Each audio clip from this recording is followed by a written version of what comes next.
G'day everyone, it's the Troutman here. I've got a special treat for you today. Meet the 1998 Mazda Eunos 800 SP. The original 1994 Eunos 800 was the product of Mazda's failed early 90s attempt at a new Lexus competitor brand called Amati. By 1996, amidst a recession and cost cutting, even the Eunos brand, and others, were amalgamated into Mazda's lineup. That didn't stop Mazda Motorsports Australia from producing a limited run of 30 Mazda Eunos 800 SPs in 1998.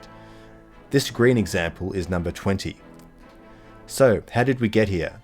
Sit back, because today we're going to look at Japan's boom and bust in the 80s and 90s, the Mazda K-Series engine, the original Eunos 800, a 1994 Eunos 800M I once owned, Mazda's SP branding, features of the Mazda Eunos 800 SP, and the journey of this particular example.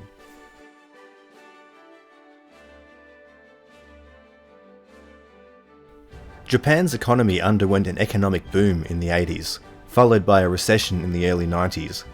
The result was a series of revolutionary vehicles developed with practically limitless budgets, followed immediately by a malaise era of bland designs, stagnation and cost cutting. Let's take a look at Australia's premier auto industry award, Wheels Magazine's Car of the Year. For 1989, the Car of the Year winner was the original Mazda MX-5. It captured the spirit of lightweight post-war British roadsters, but added levels of reliability, quality and rigidity in a manner never done before. It went on to become the best-selling sports car of all time. In 1990, the original Lexus LS400 took the award. It was a product of 1,400 engineers and 2,300 technicians, setting standards of quality and refinement that had never been seen before in its segment. Humiliated German competitors were sent back to the drawing board. For 1991, the award was split. There was the Honda NSX. Boasting a revolutionary aluminium construction, this was the first supercar to be so finely engineered that its road manners, practicality and ease of use contrasted sharply with the hair-raising Porsche 911 of the time. By contrast, the other 1991 winner was the Nissan Pulsar, which was assembled in Australia at that time. This was an example of brilliant Japanese quality and engineering that was now trickling down to exceptionally well-rounded everyday cars. The award was also split in 1992, but for a very different reason.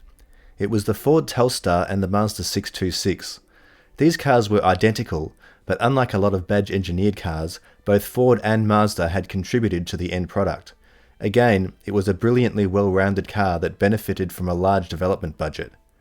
The 626 also forms the basis for today's topic, sharing its front-drive DNA with the larger Eunos 800 that would follow in 1994. It is difficult to convey how stunning these cars were when new. Here is a late-model Mazda 6, and here is a 33-year-old 1992 626. On today's roads, the 626 looks like just another car, but for context, what did a typical car on the road, such as a 10-year-old 626, look like in 1992? Oh dear. And what did a 33-year-old Mazda look like in 1992? Enough said. Unfortunately, Japan's economy was already in crisis by the time the Eunos 800 was released. Its range-topping stablemate, the V12-powered Amati, was cancelled outright. As such, the Eunos 800 was perhaps the very last of the products of Japan's golden era. As an example of the malaise era that followed, here is the cheerful and charming Mazda 121 economy car from 1990. And here is the new 1994 base model. Oh dear.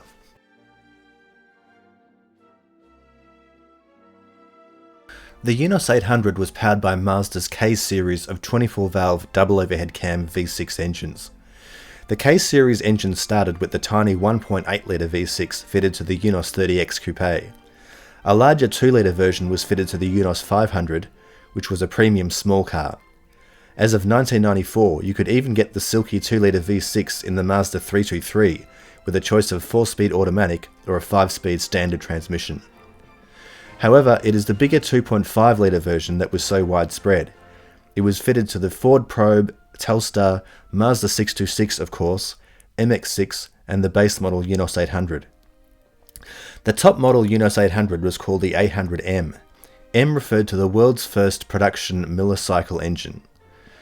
This 2.3-litre V6 combined unorthodox valve timing with a supercharger and 2 small intercoolers.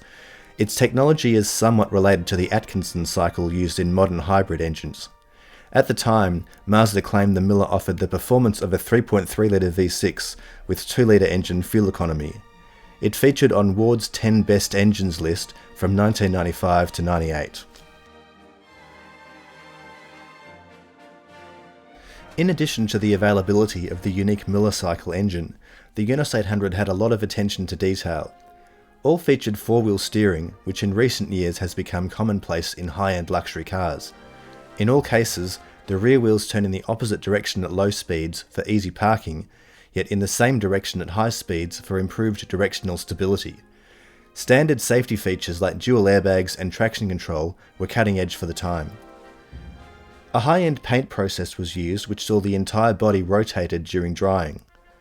Aerodynamic optimizations included asymmetrical exterior mirrors and partly concealed windscreen wipers. In-cabin storage included bins under the front armrests and in the rear parcel shelf.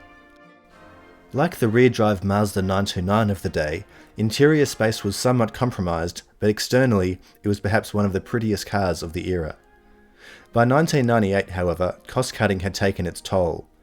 The lightweight aluminium bonnet of the early models was downgraded to a conventional steel part. Genuine wood in the centre console was now plastic. The stylish 3-spoke steering wheel of the 94 now appeared to be a derivative of the economy car 323's tiller. Above all, however, the standalone Eunos brand was gone. Thus, the Eunos 800 was now the Mazda Eunos 800. With a later facelift around 2001, the very last models were known as the Mazda Millenia, and few were sold. I bought a second-hand 1994 Eunos 800M in 2004. Its obscurity made it something of a used car bargain considering its level of features. I had been a fan of this model since childhood, and I even possessed a VHS video about the car, which currently can be found elsewhere on YouTube. What I appreciated most about the 800M was the way Mazda had put so much effort into every aspect of the car to try and set new standards. However, I quickly realised the dark side of the situation. A design flaw with the supercharger seals resulted in exhaust smoke. Repair options included a second-hand, low-mileage replacement engine from Japan, or a reconditioned supercharger, neither of which ended up happening. Worse was an intermittent issue, causing very rough running, which expensive trips to the Mazda dealer failed to fix. Ill-prioritised as I was, I purchased new wheels and suspension, but ultimately gave up. I was honest about its issues and sold the car at a huge loss to a guy in South Australia. By this time I also had a 1990 Ford Laser. This was essentially an Australian-made Mazda 323, but unlike the familiar Telstar 626 twins, the Ford had a completely unique appearance. I bought it for around $2,000. It got me around for years and then I sold it for the same price. Being the S model, the Laser featured 4-wheel disc brakes and a fuel-injected 1.8-litre engine, which sat in between the base 1.6-litre carburetor engine and the twin-cam 1.8 fitted to the sporty Laser TX3, as well as the range-topping Mazda 323 Astina SP. At the time there was also a turbo 4-wheel drive Laser TX3, which was imported. I later bought a 1998 Eunos 500 with a standard transmission, which was intended to be a compromise between the Laser and the 800M. Early models were auto-only, but the 5-speed was hugely preferable in terms of performance, economy and reliability. It was only when the bug bit for more performance that I returned to Australian-made cars and ultimately ended up with the Holden Caprice.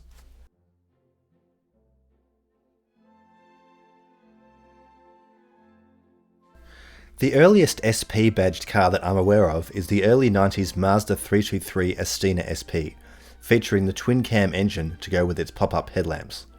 In Mazda's recent lineup, There have also been some SP models, though they seem to be purely cosmetic.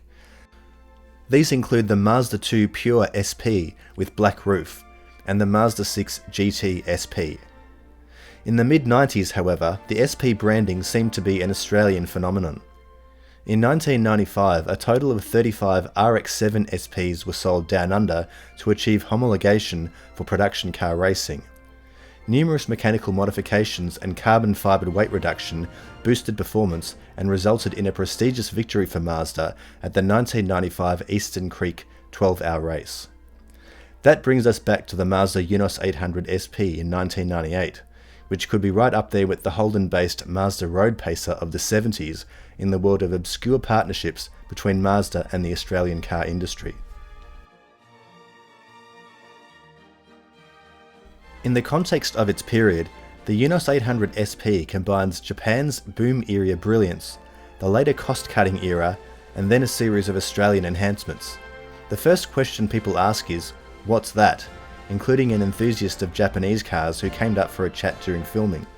He drives a modern Daihatsu K car for his business, while having an 80s 929 and Honda Legend in storage. Clearly, it's a long story, but a fascinating one.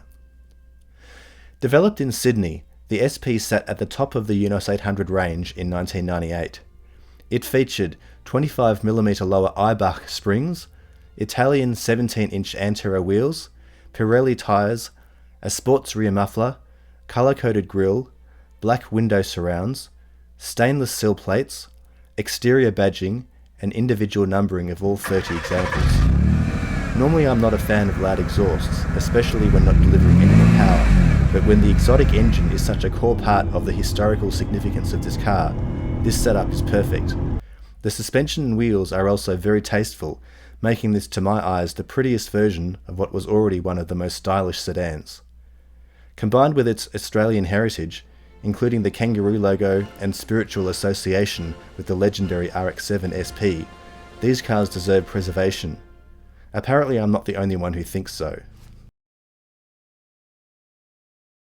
This green example, Eunos 800 SP number 20, was in my care while it makes a long journey from South Australia to Virginia, where it will be in the hands of BHR, perhaps one of the most renowned enthusiasts of this model. His collection began with the purchase of a 2000 Mazda Millenia. The US market never got any Eunos branding. He founded a community well over 20 years ago, and we all remain in contact. Another member of the community, the Zao in California, will mark the next stage on its journey. I had the pleasure of personally meeting both him and another member, Engen, when I visited the area in 2011. For now, this has been a real trip down memory lane, both my own history of fascination with these cars, as well as a chance to rave about my favourite period of automotive history. And so, that's the Mazda Eunos 800 SP. Thanks for watching.